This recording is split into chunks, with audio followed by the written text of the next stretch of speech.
Hola a tots. En el vídeo d'avui us parlaré d'un tema que, tot i ser força desconegut, és prou interessant, i és la qüestió dels castells de Barcelona. Quan pensem en un castell sempre ens imaginem una fortalesa al cim d'una muntanya, però la veritat és que per castell també podríem entendre petites fortificacions en una muralla, que és el que us parlaré avui. Per entendre l'origen dels castells de Barcelona ens hem de remuntar a finals del segle I abans de Crist, quan August funda la ciutat de Bàrquino i delimita el perímetre del que seran les muralles de la ciutat.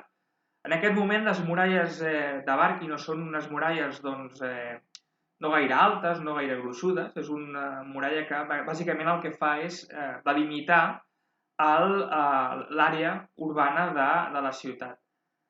La ciutat de Bàrquino s'estructura a partir de dos eixos, el Cardo Maximus, que va de nord a sud, i el Decumanus Maximus, que va d'est a oest. Llavors, a partir d'aquests dos eixos, on conflueixen, es configura l'espai de la plaça pública o fòrum, es va traçant la resta dels carrers de la ciutat, els Cardines i els Decumani. Llavors, al final de cadascun d'aquests eixos, són 4 punts, s'ubiquen les portes de la nova ciutat de Bàrquino. Seran unes portes monumentalitzades, és a dir, en contrast amb la muralla, que era senzilleta, aquestes portes seran més robustes, seran més grans, d'alguna manera per mostrar la importància de la ciutat. I seran portes trífores, és a dir, portes que tenien 3 arcs, 2 de laterals més petits per on passaven els vianants i un arc central més elevat i més ample, que serà el punt per on passava el trànsit rodat i la gent que anava a cavall.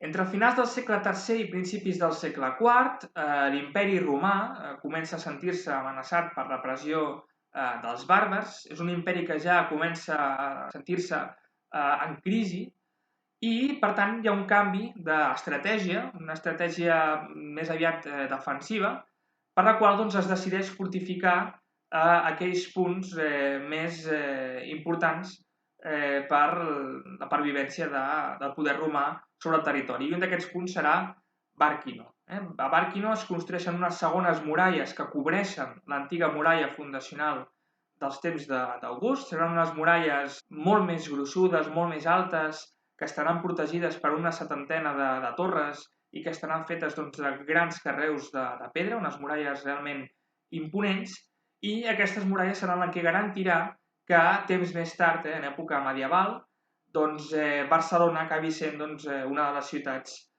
més importants de la regió i la seu dels comtes de Barcelona.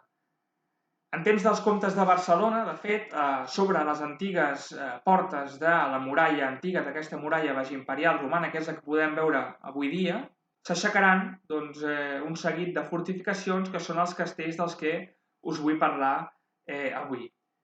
Comencem pel portal del Bisbe.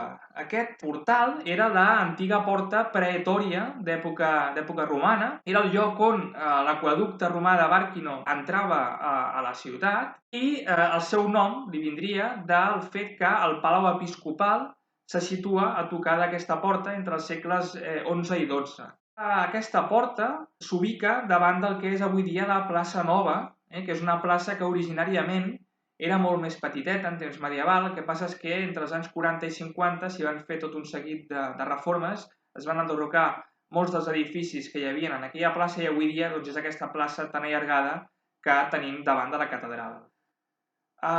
Tot i que en temps medieval aquest castell del portal del Bisbe pràcticament no està documentat, sí que és veritat que les seves fortificacions, aquestes 2 torres imponents, són les úniques que ens han quedat dels 4 castells que hi hauria a les muralles de la ciutat. Per fer-nos una idea de que era l'aparença original d'aquest portal del Bisbe, ho podem veure en uns gravats del segle XIX, on encara s'aprecia l'arc que cobria la fortificació i que unia aquestes 2 torres. Seguim pel castell de Regomir. Aquest castell era l'antiga porta decumana d'època romana. Era la porta que comunicava en temps de romans amb les termes que hi havia fora muralles i amb un possible port que hi podria haver hagut al final del que és avui dia la Via Laietana. Avui dia encara tenim alguns vestigis d'aquesta porta decumana. Ens ha quedat un dels arcs laterals, un d'aquests arcs per on passaven els vianants. Després hi hauria l'arc central, que era per on passava el trànsit rodat i qui anava a cavall.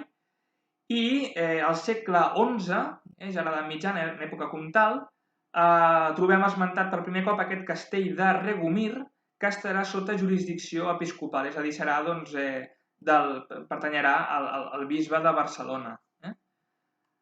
Hi ha una aquarel·la del segle XIX on encara s'aprecia l'estructura de la torre i l'existència de la fortificació amb l'arc central, que encara hauria perviscut, però entre finals del segle XIX i principis del segle XX aquest arc seria enderrocat, la torre desapareixeria i ens quedaria el carrer de Regomir que coneixem avui dia.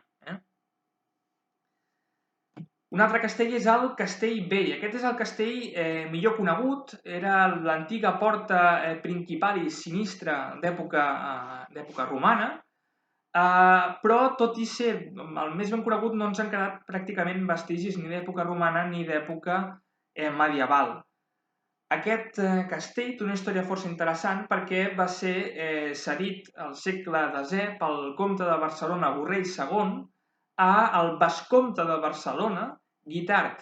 Aquesta figura del vescomte de Barcelona, que no és gaire coneguda, però que va ser important en aquell moment perquè era el delegat del comte de Barcelona a la ciutat, era el qui s'encarregava de defensar la ciutat, i en agraïment a aquest vescomte de Barcelona, Guitard, Borrell II li dona el Castell Vell, en agraïment per una missió diplomàtica que hauria emprès el vescomte de Barcelona visitant el califat de Còrdova. Llavors li va cedir aquest castell vell i a la llarga sí que és veritat que això va portar conflictes entre els hereus del comte de Barcelona i els hereus del vescomte de Barcelona. Una cosa força interessant que no es coneix gaire.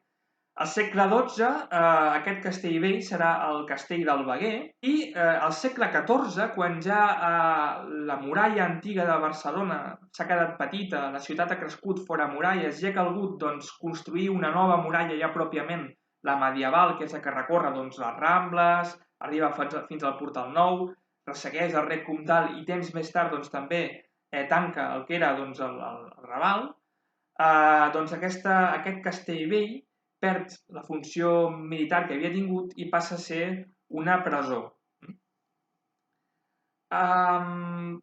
Del poc que quedaria d'aquest castell al segle XIX se'ns va acabar perdent perquè és l'edifici que avui ocupa l'Hotel Suizo, que s'obre a la plaça de l'Àngel.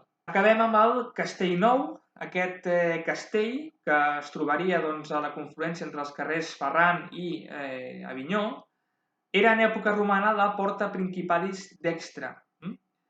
Aquest castell també va ser cedit al segle X als vescomtes de Barcelona i al segle XIV, quan la ciutat ja ha anat creixent fora muralles, queda entremig del call major dels jueus, el lloc on vivien els jueus, i el call menor, perquè el call també s'amplia. Llavors hi ha una part que queda a una banda del castell, el call major, dintre de l'antiga muralla i fora de l'antiga muralla davant del castell el call menor. I això és important perquè aquest castell nou serà el lloc on es refugiaran els jueus en l'atac que pateix el call en el devastador atac de 1391.